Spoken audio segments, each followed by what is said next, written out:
La reciente crisis bancaria en los Estados Unidos tiene a millones de personas de todo el mundo haciéndose preguntas. ¿Cómo ha ocurrido? ¿Por qué se ha rescatado a unos bancos y a otros no? ¿Está en peligro mi banco?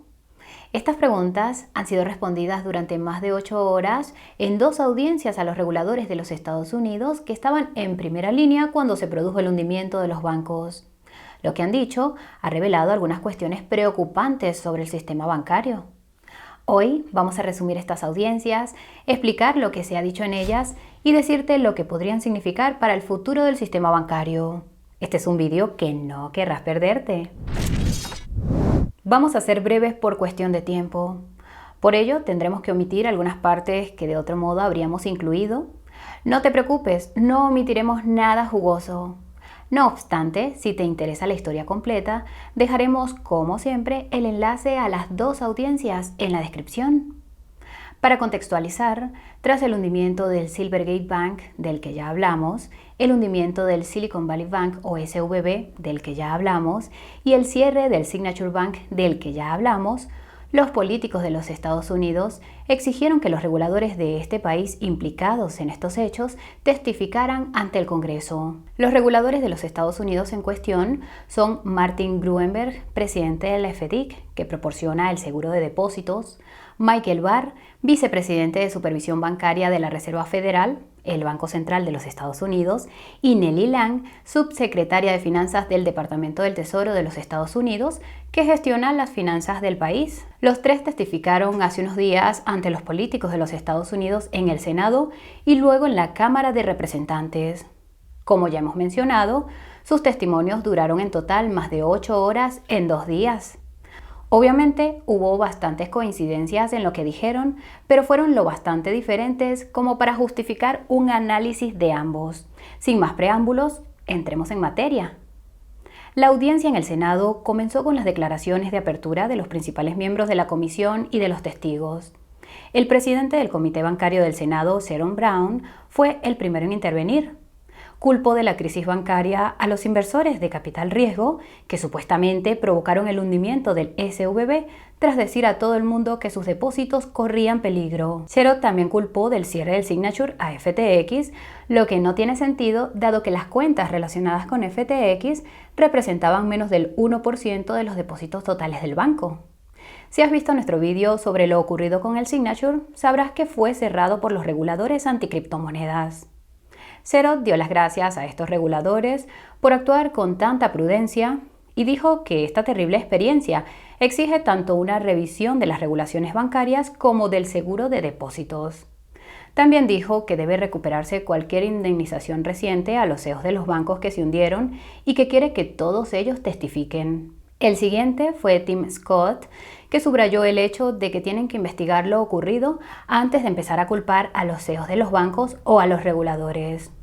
Aún así, Tim destacó el hecho de que los problemas que hicieron caer al SVB habían estado en el radar de la Fed durante más de un año y aún así la Fed no hizo nada.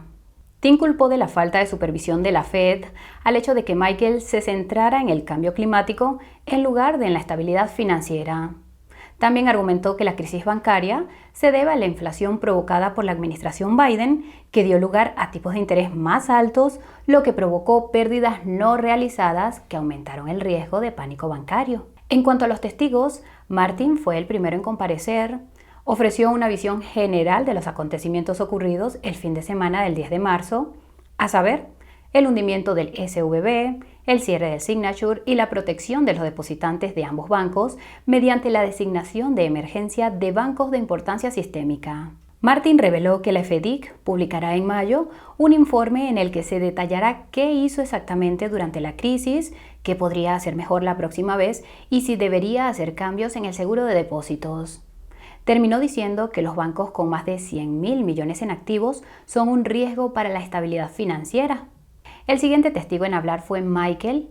Empezó diciendo que el sistema bancario de los Estados Unidos es, citamos, fuerte y líquido, y aseguró a todos que, citamos, la Fed se compromete a garantizar la seguridad de todos los depósitos. En otras palabras, la Fed rescatará a los depositantes si es necesario, así que por favor, que no cunda el pánico, por favor. Michael admitió que la Fed Parecía no haber supervisado adecuadamente al SVB y luego dijo algo significativo. Citamos: los riesgos son altos con los bancos con modelos de negocio no tradicionales independientemente de su tamaño. En otras palabras, los bancos que trabajan con el sector de las criptomonedas son un riesgo y deben someterse a un escrutinio adicional. Finalmente, le llegó el turno a Nelly, que relató la crisis con todo detalle. El 9 de marzo fueron retirados 42.000 millones del SVB. El 10 de marzo los reguladores lo cerraron sabiendo que no sobreviviría a los 100.000 millones de retiradas pendientes.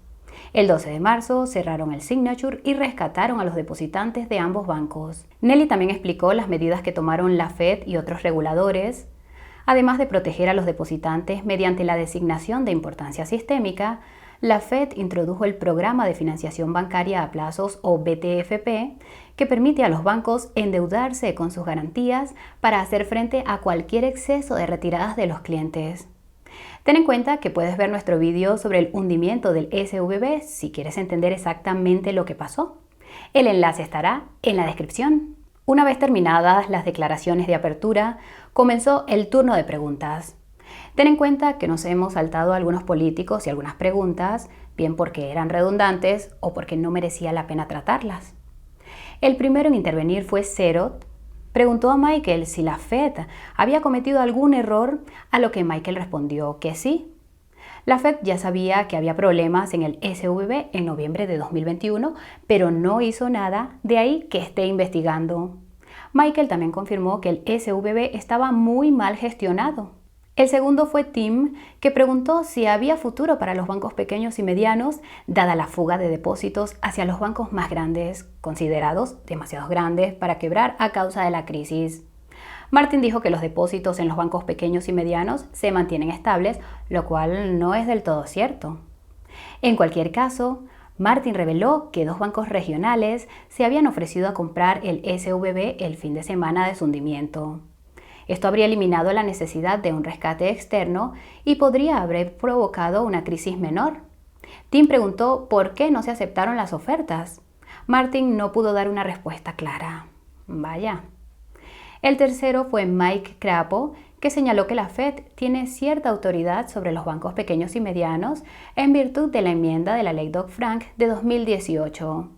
A título informativo, esta ley se aprobó tras la crisis financiera de 2008 y estableció requisitos estrictos para los grandes bancos. Son muchos los que han culpado de la crisis bancaria a la enmienda de 2018, cuando en realidad lo único que hizo fue aumentar la definición de gran banco de 50.000 a 250.000 millones de depósitos.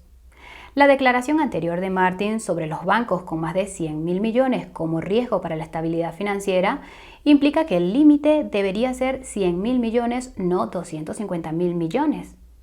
En cualquier caso, la modificación de 2018 también dio a la Fed flexibilidad para aumentar los requisitos a los bancos con más de 100.000 millones en depósitos.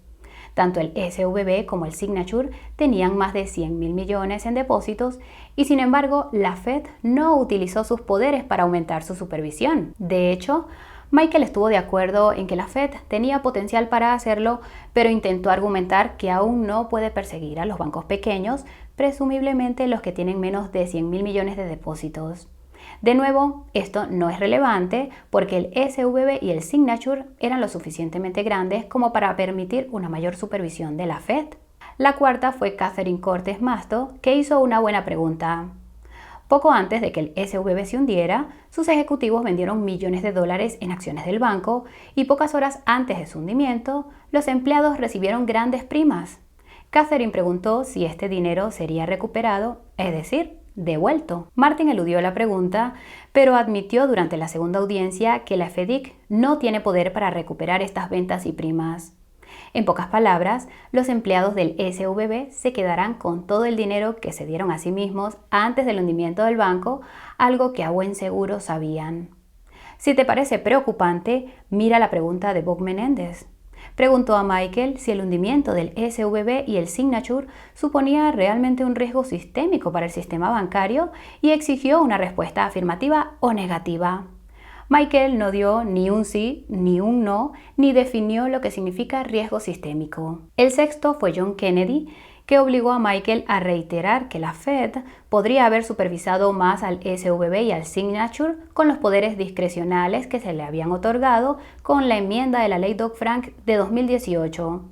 Intentó obligar a Michael a admitir que de todos modos no habría importado. El motivo es que las pruebas de resistencia de la Fed no evaluaban si los bancos podrían sobrevivir a un pánico bancario después de que sus activos perdieran valor debido al rápido aumento de los tipos de interés. Así pues, aunque la Fed hubiera sometido al SVB y al Signature a requisitos más estrictos, es posible que no hubiera evitado su hundimiento. Sería un descuido por nuestra parte no mencionar una pregunta de Tina Smith. Preguntó a Michael si hay otros bancos en los Estados Unidos que corren el riesgo de sufrir ataques similares. Michael dijo en esencia que no, lo que aparentemente no es cierto. Lo sabrás si has visto nuestro vídeo sobre los otros 190 bancos que corren el riesgo de sufrir ataques similares. También seríamos descuidados si no mencionamos un comentario hipócrita de Bill Hagerty. Empezó pidiendo un minuto de silencio por otro tiroteo masivo y le dio un giro político. Bill continuó diciendo que, citamos, sé que a los políticos les gusta aprovecharse de la crisis. Ojalá estuviéramos bromeando. El noveno fue Jon Tester, que preguntó a Michael si la Fed había enviado a alguien a comprobar físicamente al SVB después de que descubrieran que tenía problemas.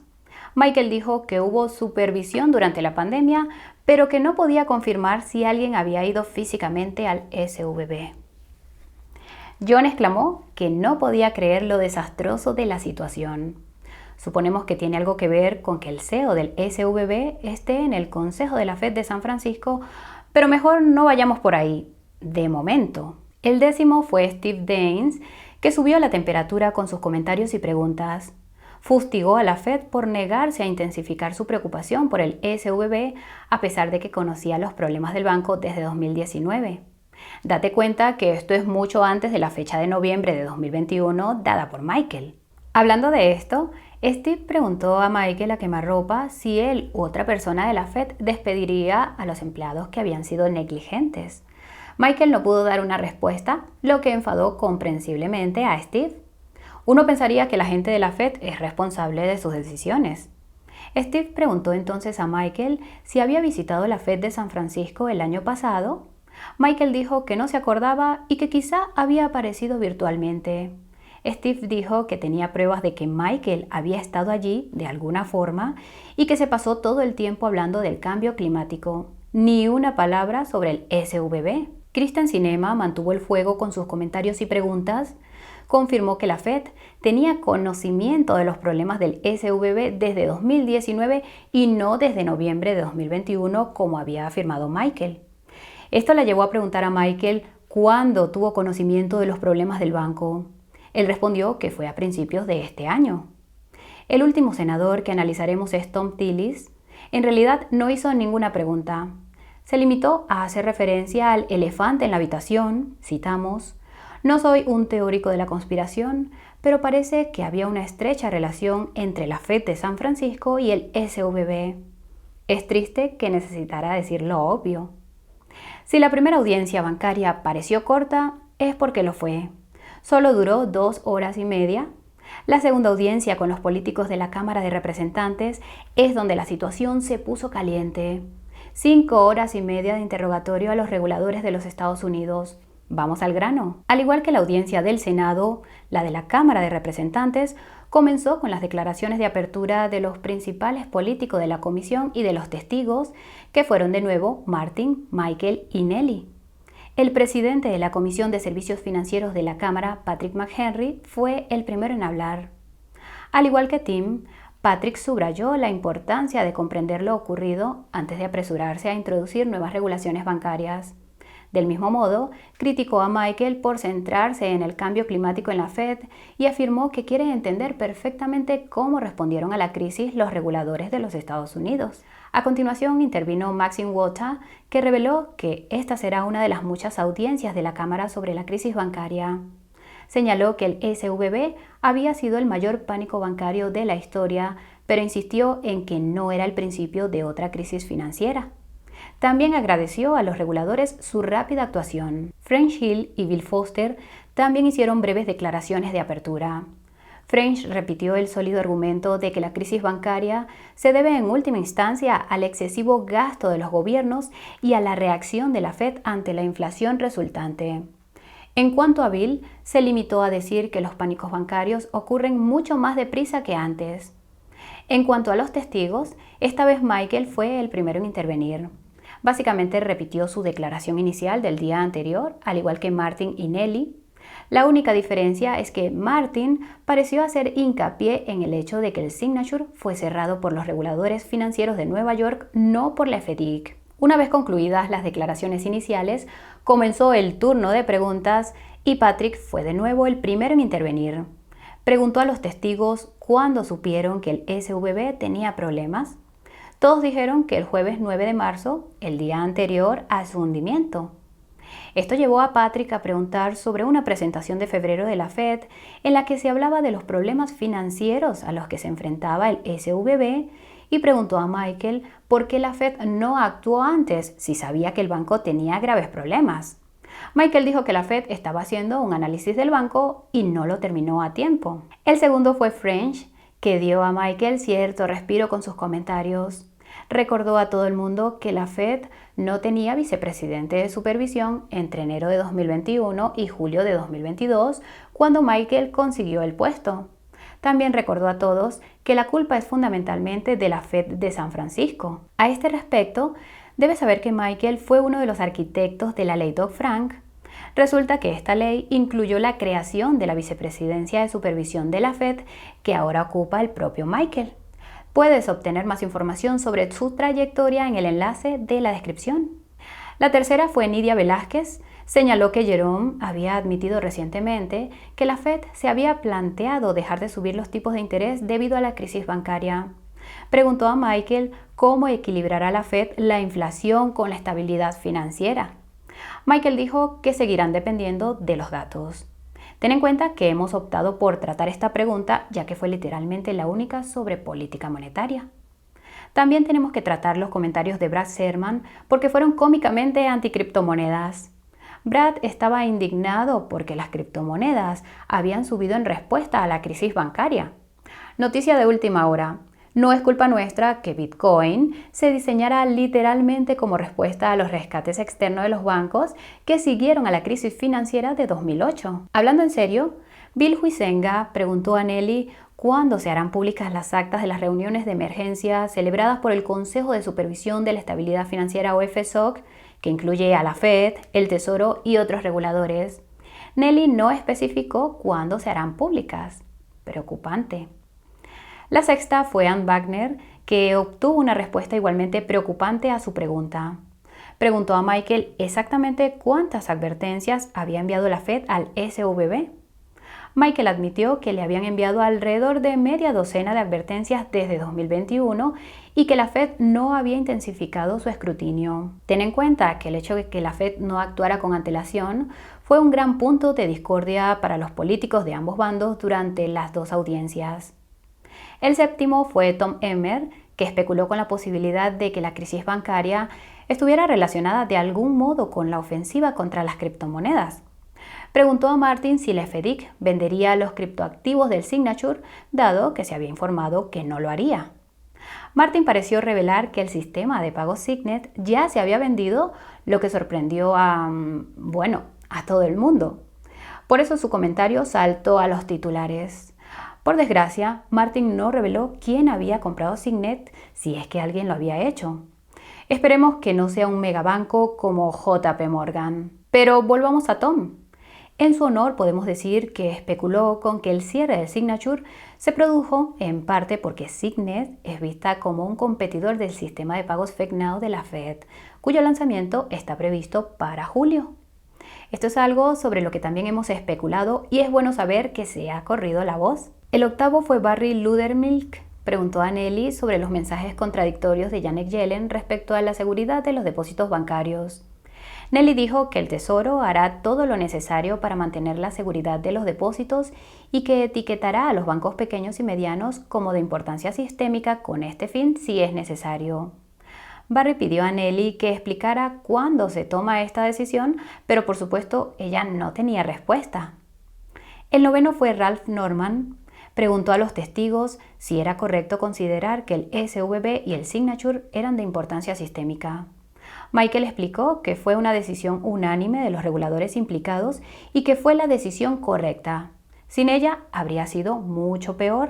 El 10º fue Warren Davidson. Señaló que la Fed tenía capacidad para examinar aún más de cerca al SVB debido a la mencionada enmienda a la ley Dodd-Frank.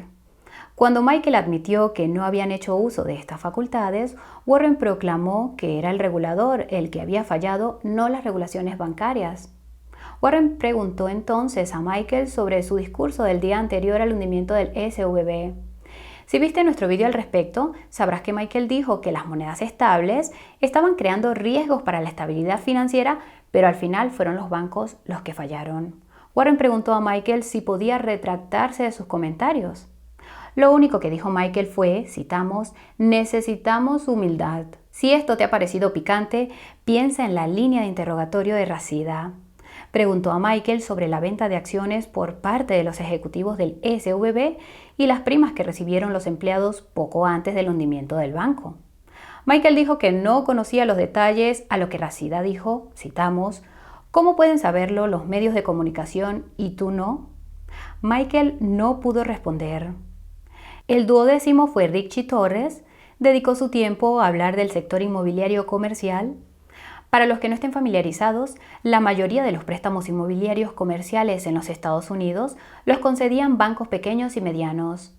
Noticia de última hora, al sector inmobiliario comercial no le ha ido muy bien últimamente. Richie preguntó a Martin si era cierto que la FDIC aún no había conseguido vender el montón de $30,000 millones de préstamos inmobiliarios comerciales del Signature en Nueva York.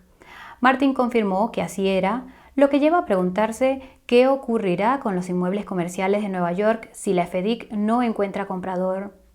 También tenemos que quitarnos el sombrero ante William Timmons, que identificó con precisión la inversión ESG como uno de los motores de la inflación que está provocando la crisis bancaria por extensión. Debes saber que las próximas regulaciones ESG de la Unión Europea podrían tener un impacto global. Más información al respecto en la descripción. Sigamos adelante. La 14ª fue Silvia García. Preguntó a Michael si la crisis bancaria hará más difícil que la gente obtenga préstamos para comprar casas y Michael confirmó que es probable. También preguntó a Nelly si las criptomonedas tenían alguna culpa de la crisis bancaria. Nelly dijo que no, y esta afirmación saltó a los titulares. El 15º fue Andrew Garbanino. Preguntó a Martin por qué se cerró el Signature. Martin dijo que los reguladores financieros de Nueva York no creían que fuera capaz de abrir sus puertas al día siguiente. También preguntó a Martin por la venta de Signet de Signature y Martin repitió que estaba en proceso. El 16º fue Wiley Nickel, que preguntó a Martin por qué tardó tanto en ser comprado el SVB. Para quien no lo sepa, fue comprado por el First Citizen Bank la semana pasada. Martin afirmó que el SVB era demasiado grande para que alguien lo comprara rápidamente, pero recordarás que dijo que había 2 compradores dispuestos. La 17ª fue Brittany Peterson. Preguntó a Martin cómo pueden evitar que vuelvan a producirse estos pánicos bancarios. Martin dijo que un buen punto de partida sería explicar cómo funciona el seguro de depósitos. Creemos que la única razón por la que no lo hacen es porque la gente se enterará de las leyes de rescate interno de los bancos. Más información al respecto en la descripción. El 18º fue Steven Hosford. Preguntó a Martin si la FDIC aumentará la cantidad de $250,000 que cubre el seguro de depósitos. Martin dijo que era algo que estaban considerando.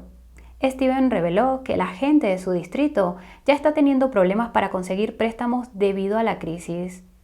El 19º fue Sam Nunn. Preguntó a Michael si se aumentarán los requisitos de capital para los bancos pequeños y medianos. Michael dijo que no, pero suponemos que esto depende de tu definición de bancos pequeños y medianos. Recuerda que ahora hay un debate en torno a la definición de $250,000 millones de gran banco. La 20ª fue Erin Houchin. Pidió a Michael que explicara qué hace el FSOC, que es por supuesto supervisar la estabilidad financiera. A continuación preguntó si el cambio climático forma parte de este mandato, porque 5 páginas de la reunión de diciembre del FSOC trataban sobre ello y sin embargo no se habló del riesgo de pánicos bancarios. Esto nos recuerda algo. Si has visto nuestro reciente video sobre la rueda de prensa de Jerome Powell, sabrás que un periodista le preguntó cómo era posible que la Fed no viera venir la crisis bancaria cuando, según las actas, habían discutido el riesgo de pánicos bancarios en su reunión anterior. No tuvo respuesta. El último político de la Cámara que destacaremos es Scott Fitzgerald, ya que hizo un comentario que resume adecuadamente la respuesta a la crisis bancaria por parte de la Fed, la FDIC y el Departamento del Tesoro. Citamos: "No estoy convencido de que sepáis identificar los bancos que están en peligro". Esto nos lleva a la gran pregunta, y es ¿qué significa todo esto para el futuro del sistema bancario? En pocas palabras, sugiere que los reguladores están lamentablemente mal equipados para abordar las crisis bancarias o permiten que se produzcan por razones desconocidas. Lo peor es que este fenómeno no es exclusivo de los Estados Unidos. El analista macroeconómico Andreas Steno Larsen reveló recientemente que no podía calcular lo expuestos que están los bancos europeos al mercado inmobiliario comercial. Esto se debe a que solo un tercio de los bancos europeos informan de esta exposición y Andreas dijo que es algo que preocupa al Banco Central Europeo. Además, hace tan solo unos días, el BCE empezó a dar la voz de alarma sobre una posible crisis de liquidez de billones de dólares derivada del sector inmobiliario comercial.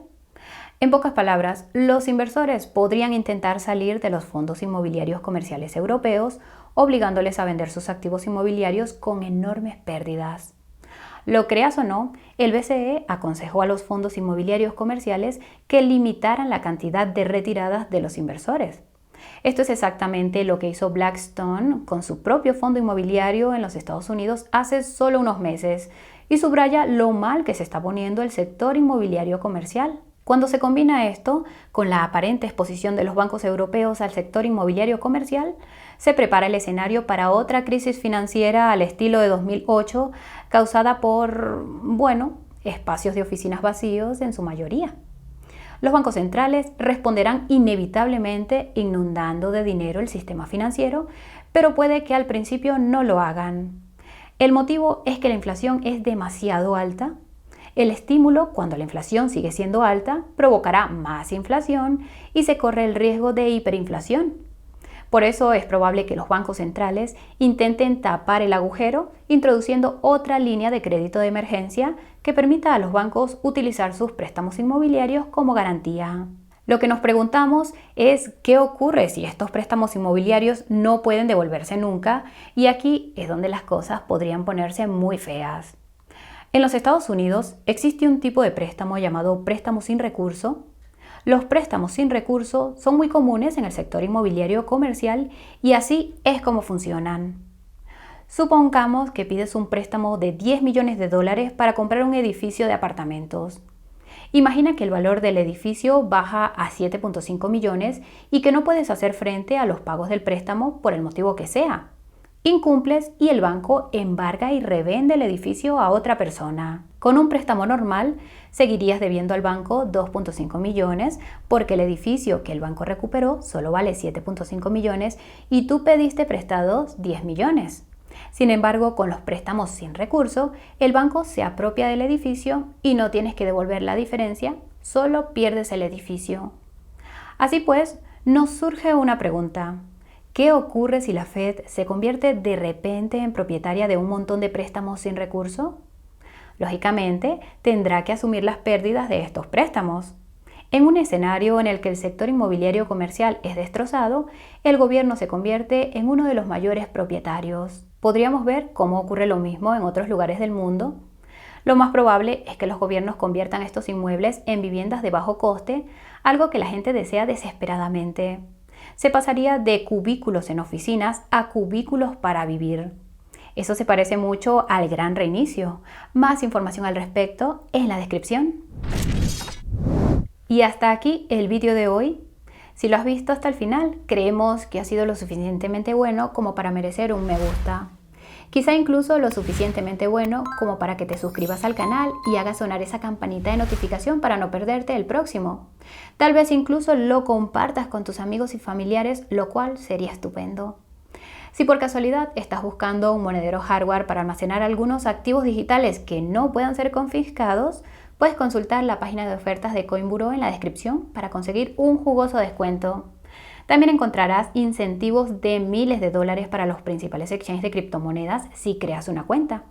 Y dicho todo esto, gracias por acompañarnos. Nos vemos muy pronto. Chao, chao.